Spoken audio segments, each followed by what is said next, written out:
De cómo funcionan estas psicologías milagro, el ejemplo de la autoestima. Y debo comentarles que este ejercicio que ahora estoy haciendo con el tema de la autoestima, lo he hecho también en otras temáticas como los estilos de aprendizaje o las inteligencias múltiples, y también con lo de la programación neurolingüística. Y entonces lo que yo diga acerca de la autoestima también es válido para las otras dos donde he hecho los análisis correspondientes. La que sigue, por favor. Ok, el primer punto de las psicologías comerciales. Ideas y promesas seductoras. Nos venden ideas simplificadas que prometen grandes beneficios. Están dirigidas a un público que está ávido de escuchar lo que quiere escuchar y no lo que debe saber. Ahí está un primer gancho, una primera peculiaridad del fenómeno comercial. Para que algo se venda, necesitas un público receptivo, estudiar cuáles son sus motivaciones y sus intereses, y sobre eso le vendes un producto. ¿A qué sigue, por favor?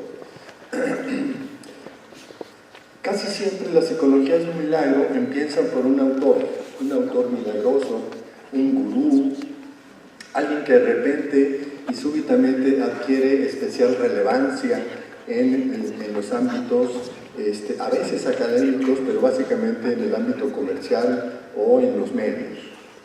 El ejemplo que voy a poner en el caso de la autoestima, la figura principal que empezó a hablar de este asunto de la autoestima fue este señor en California, John Vasconcelos.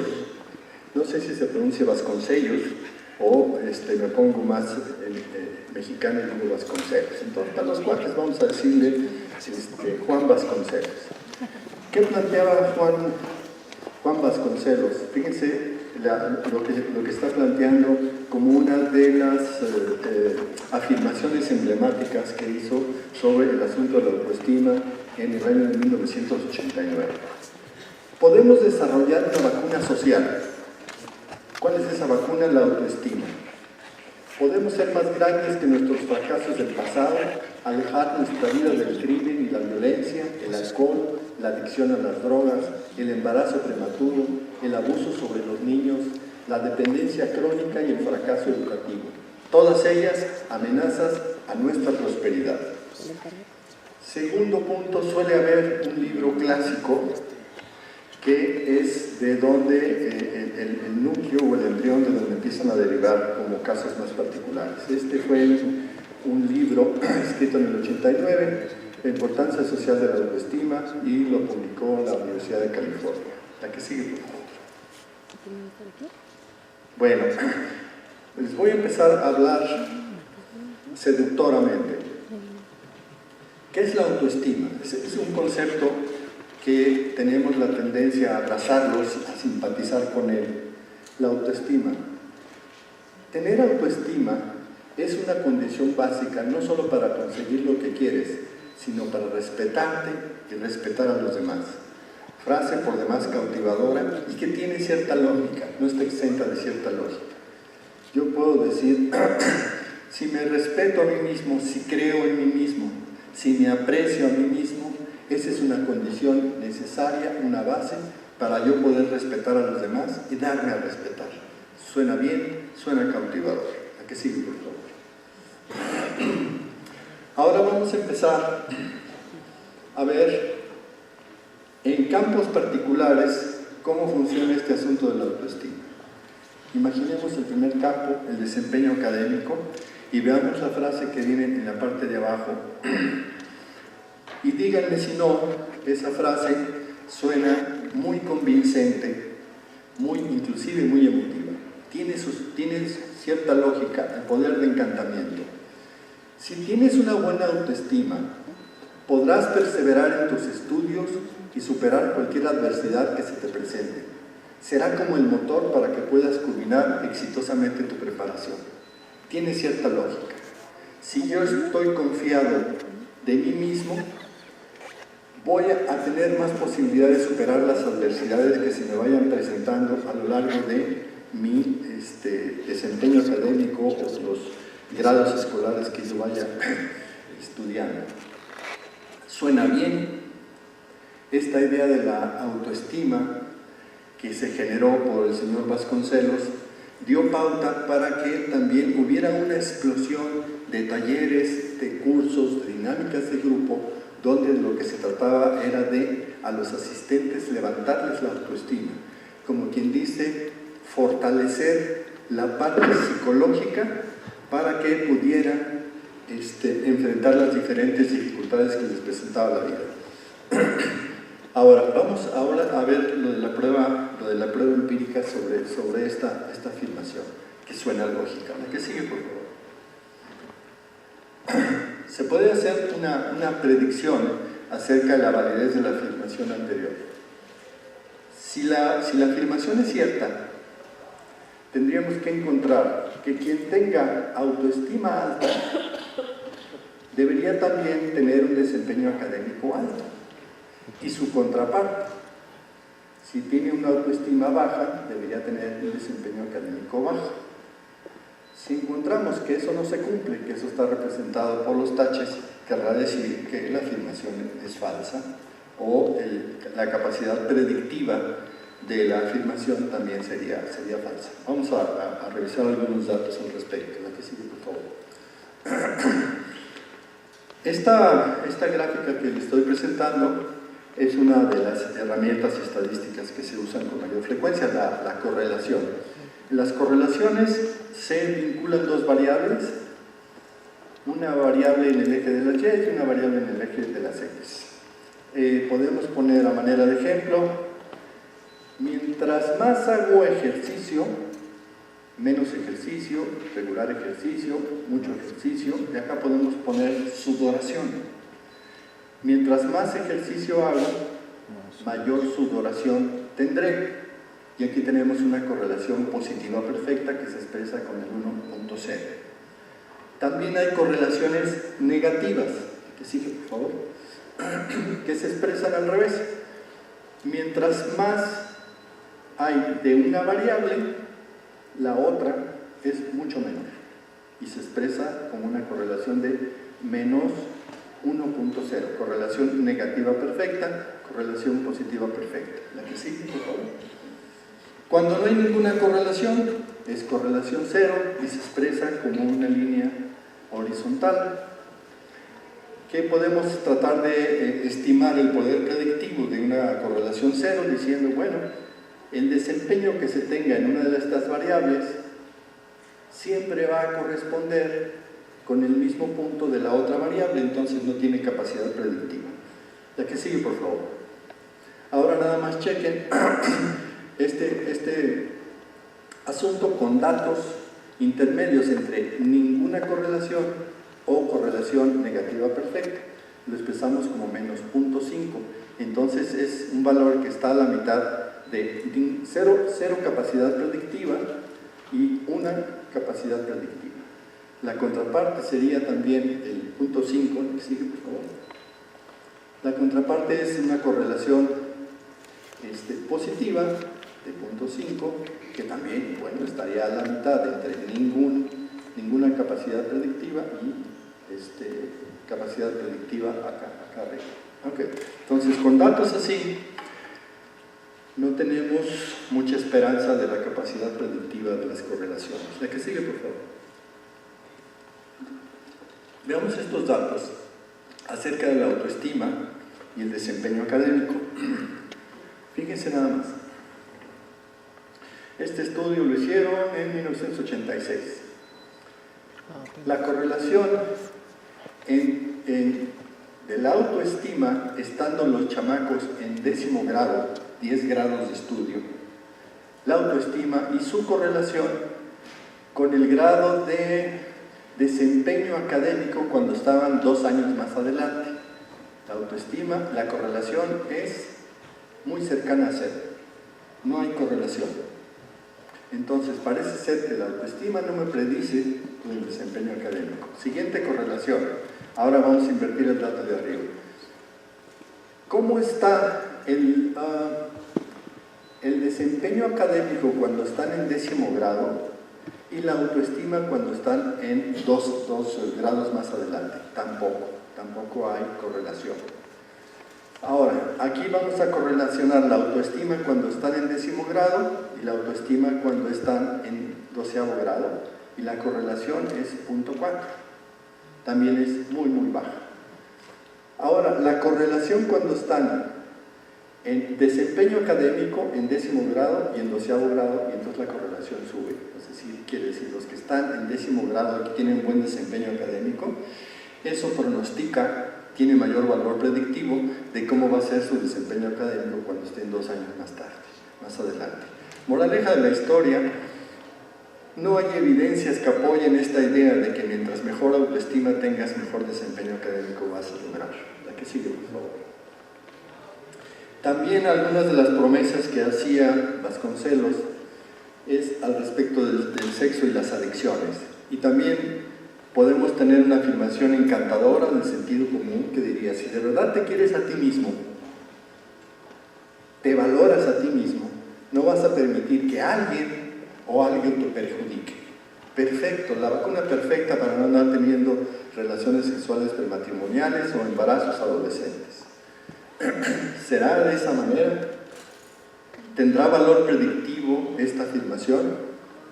¿Qué dice la literatura al respecto? La literatura, la investigación, más que la literatura en sí misma, no, la investigación experimental que se ha abocado a estudiar el problema del comportamiento sexual en adolescentes, ¿qué dice al respecto? ¿Cuáles son los determinantes o los factores más importantes para que un adolescente decida tener relaciones sexuales o no?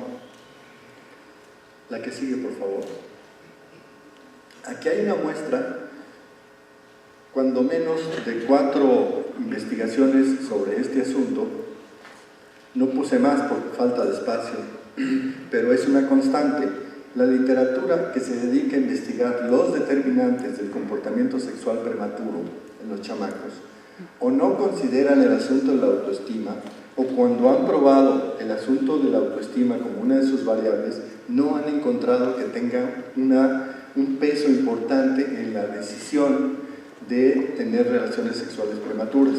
Y lo mismo puede decirse al respecto de las adicciones. Entonces, no hay evidencias que apoyen la idea de una relación entre baja autoestima en jóvenes y alguna predisposición para iniciar actividades sexuales prematuras o inicio de las adicciones. La que sigue, por favor.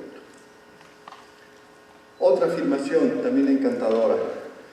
La alta autoestima facilita que puedas iniciar relaciones amistosas con la demás gente porque estás seguro de tus cualidades. O la inversa, con una baja autoestima sientes que no eres atractivo para hacer amistades con otras personas. Bueno, vamos a checar si esto tiene alguna solidez empírica, algún apoyo empírico a favor de estas afirmaciones de sentido común. Podemos preguntarnos si en este asunto tiene uno, ¿qué dato es más confiable? ¿La percepción que tenga uno de sí mismo o la percepción de gente que nos conoce y con la cual convivimos acerca de esas mismas cualidades interpersonales? La que sigue, por favor. Aquí hay un estudio hecho, no recuerdo el año, por aquí viene, no importa, creo que en 1988. Okay. Bueno, tenemos en el eje vertical, en el eje de las Y,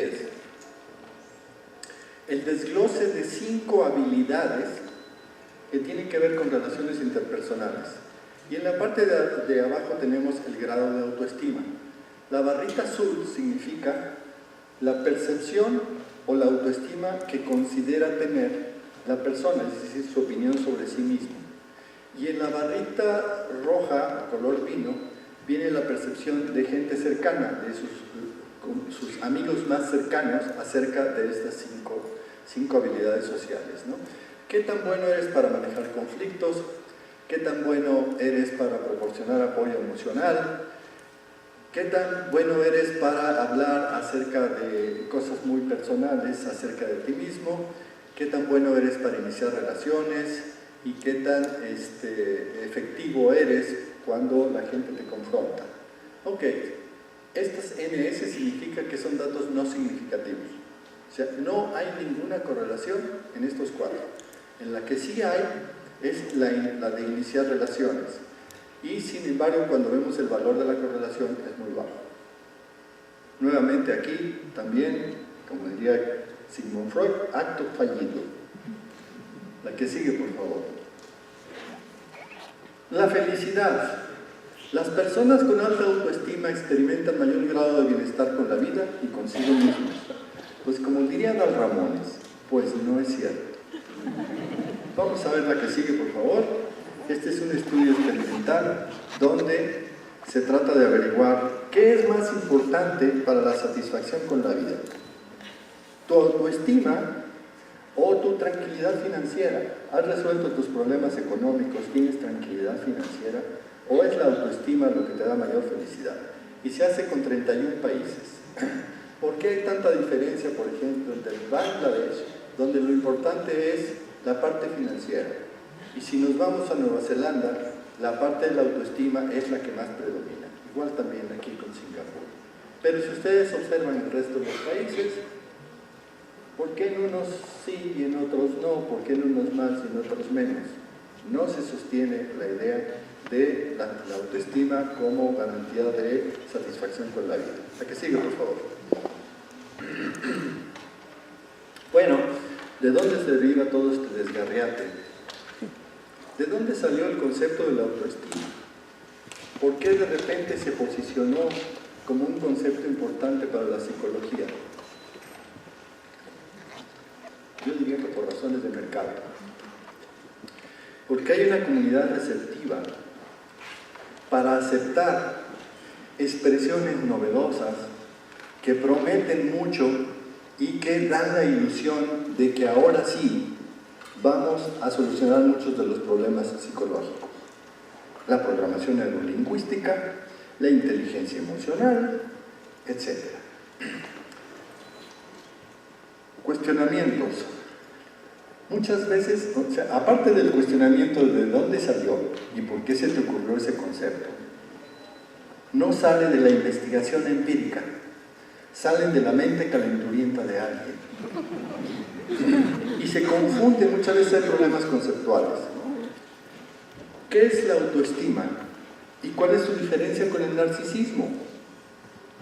¿Hay alguna diferencia entre el atractivo físico y tu opinión acerca de tu atractivo físico y la autoestima? ¿O solo se trata de una actitud positiva?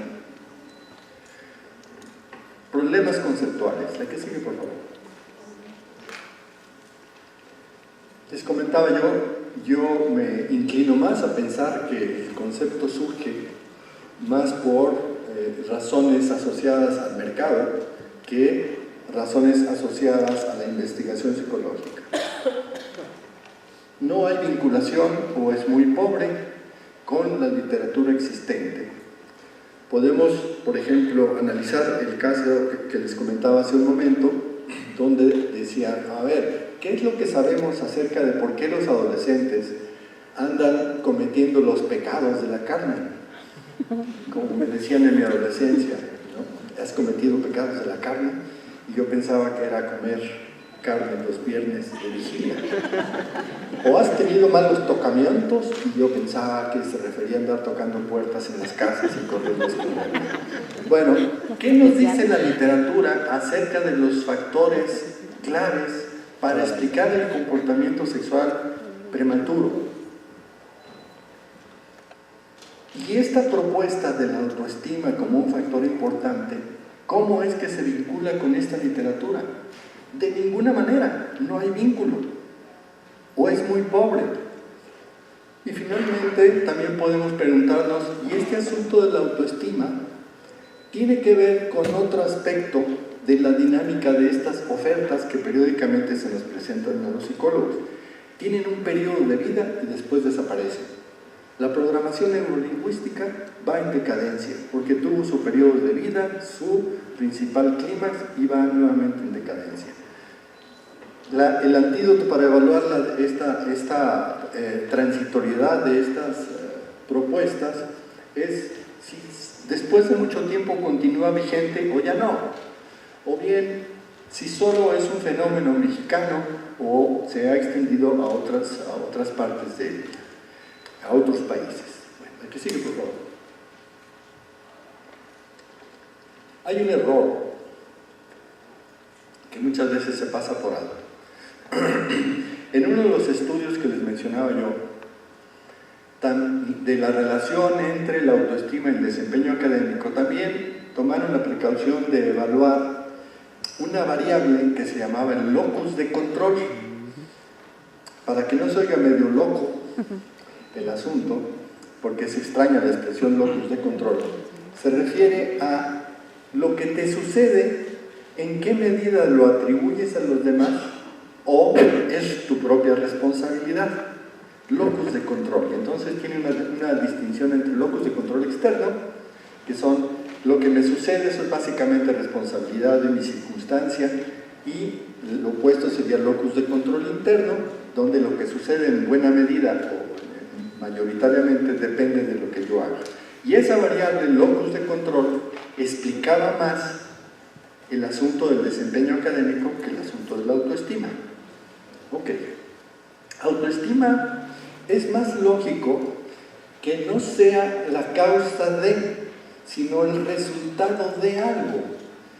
Si yo proporciono una buena instrucción, un buen desarrollo de competencias efectivas para relacionarse con los demás o para relacionarse con comportamientos de estudio, es muy probable que al lograr éxito en esas relaciones, yo tenga como efecto secundario la sensación de bienestar, que le puedo llamar autoestima.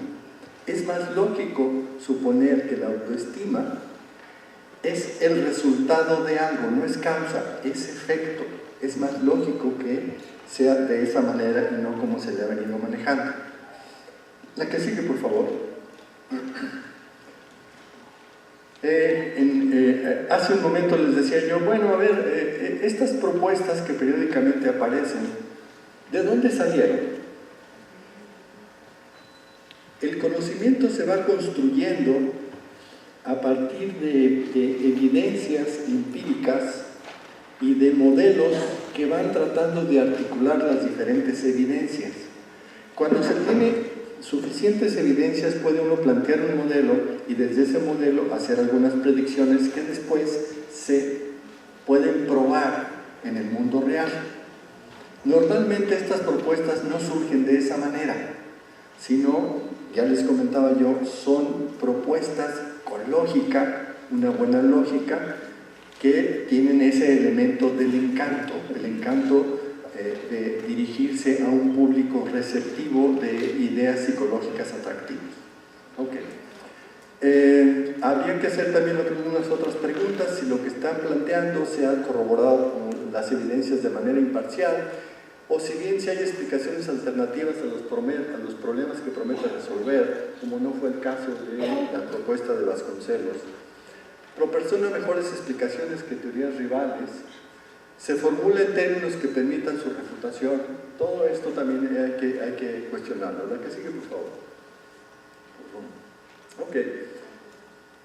Correlación no significa causalidad. Les voy a platicar rápidamente de un estudio hecho, no recuerdo en cuál de los Países Bajos, puede ser Holanda, Bélgica o Dinamarca. Hicieron un estudio donde manejaron dos variables. Una de las variables que se correlacionó fue el tamaño de las boobies. Y en la otra variable fue coeficiente intelectual. Aquí tenemos los datos dispersos. Se saca aquella recta que encaje más con la distribución de los datos y encuentran una correlación negativa estadísticamente significativa. Lo cual quiere decir que mientras más chiquitas son las boobies, mayor inteligencia. O al revés. Como pueden observar, sería ilógico establecer una relación de causalidad. Es ilógico. Las afirmaciones pueden hacerse en sentido de una variable hacia la otra o al revés. Tener mayor inteligencia hace que disminuya el tamaño de las boobies. O si te haces, si te haces implantes, pero yo creo que eso sería. Lo que quiero ilustrar es una correlación no indica causalidad. Hay otras correlaciones no tan fáciles de identificar dónde está el problema, como la que sigue. Esta la escuché en el radio, que en el radio son muy dados a decir, en una investigación, los investigadores de una universidad llamada en Nueva Zelanda, de X nombre, encontraron que el amamantamiento en la primera etapa de vida del niño correspondía después, cuando el niño entraba a la escuela, con un mayor coeficiente intelectual. Aquí tenemos dos variables. No fueron amamantados y su coeficiente intelectual está aquí. Los que sí fueron amamantados, el coeficiente intelectual está más arriba. Y uno diría, maravilloso, cierto, es la importancia, ya ven la importancia del amamantamiento en la primera infancia. A ver, vamos a analizar con pinzas la afirmación. A ver, vamos viendo el asunto del coeficiente intelectual y qué se sabe acerca de las condiciones que favorecen el desempeño intelectual en la primera experiencia escolar, en los primeros años de la experiencia escolar.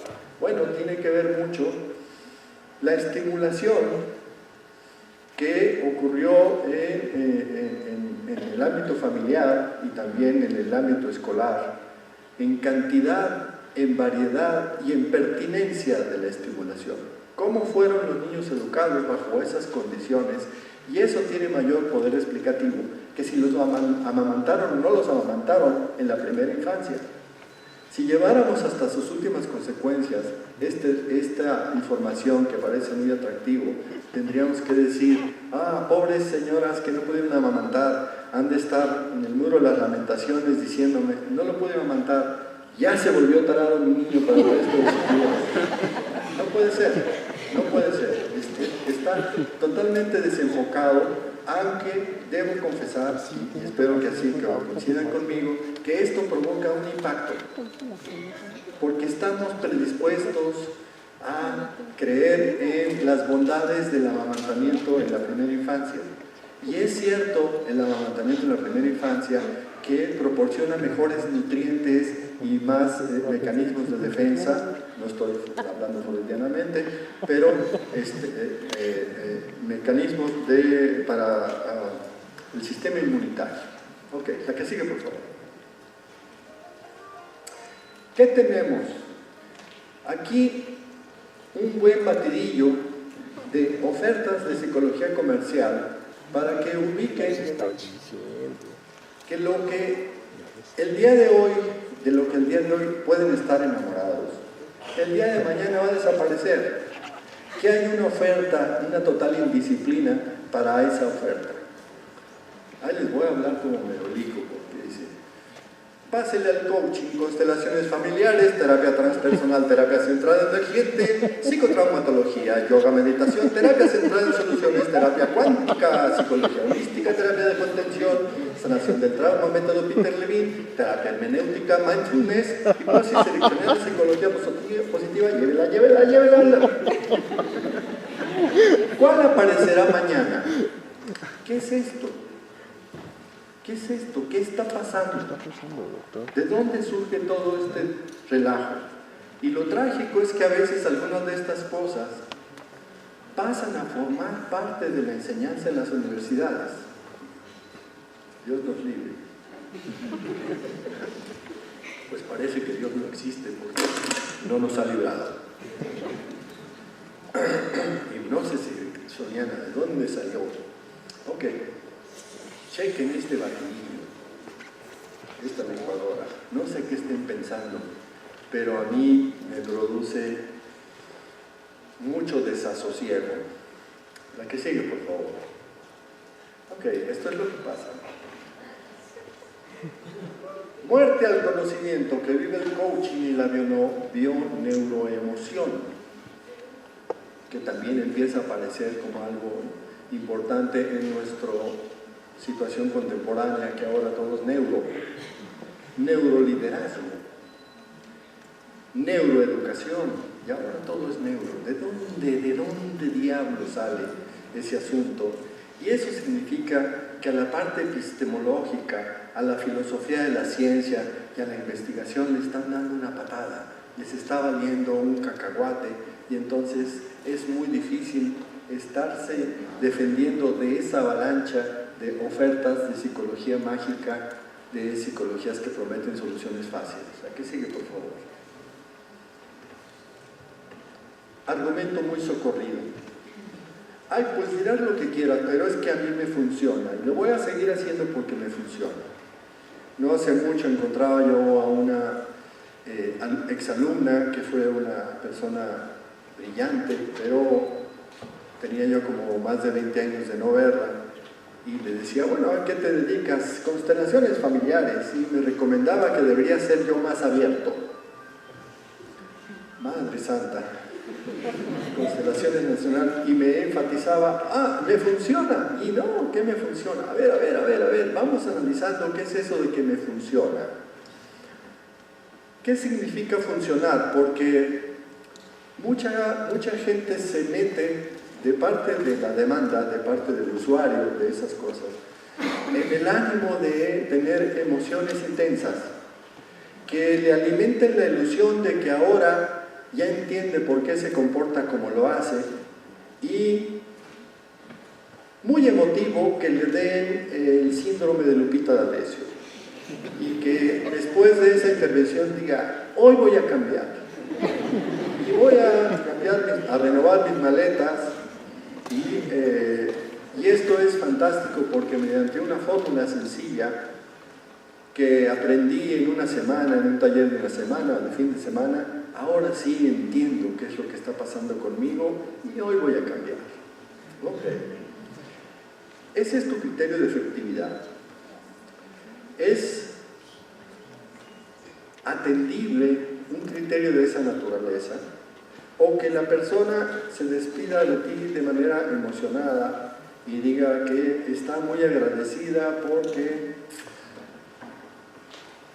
su vida va a cambiar de hoy en adelante. ¿Y de veras?